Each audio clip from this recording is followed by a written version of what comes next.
श्री विष्णु पुराण 5वां अंश 14वां अध्याय वृषभासुर वध। श्री पराशर जी बोले, एक दिन सायंकाल के समय जब श्री कृष्णचंद्र रास क्रीड़ा में आसक्त थे, अरिष्ट नामक एक मदोन्मत्त असुर वृषभ का रूप धारण कर सबको भयभीत करता ब्रज में आया।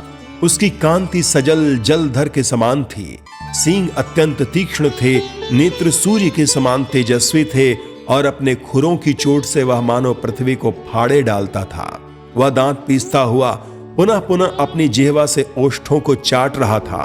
उसने क्रोधवश अपनी पूंछ उठा रखी थी और उसके स्कंद बंधन कठोर थे। उसके ककुद और शरीर का प्रमाण अत्यंत ऊंचा और दुर्लंघ्य था। पृष्ठभाग गोबर और मूत्र से लिथड़ा हुआ था तथा वह समस्त गौओं को भयभीत कर रहा था। उसकी ग्रीवा अत्यंत लंबी और मुख वृक्ष के खोखलों के समान अति गंभीर थे। वह वृषभ रूपधारी दैत्य गौओं के गर्भ को गिराता और तपस्वियों को मारता हुआ सदा वन में विचरा करता था।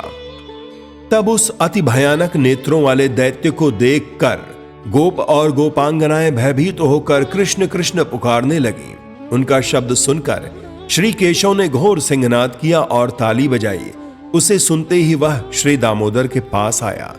दुरात्मा वृषभासुर आगे को सींग करके तथा कृष्णचंद्र की कुक्षी में दृष्टि डालकर उनकी ओर दौड़ा, किंतु महाबली कृष्ण वृषभासुर को अपनी ओर आता देख अवहेलना से लीला पूर्वक मुस्काते हुए उस स्थान से विचलित न हुए। निकट आने पर श्री मधुसूदन ने उसे इस प्रकार पकड़ लिया जैसे ग्राह किसी क्षुद्र जीव को पकड़ लेता है, तथा सींग पकड़कर अचल हुए उस दैत्य की कोख में घुटने से प्रहार किया।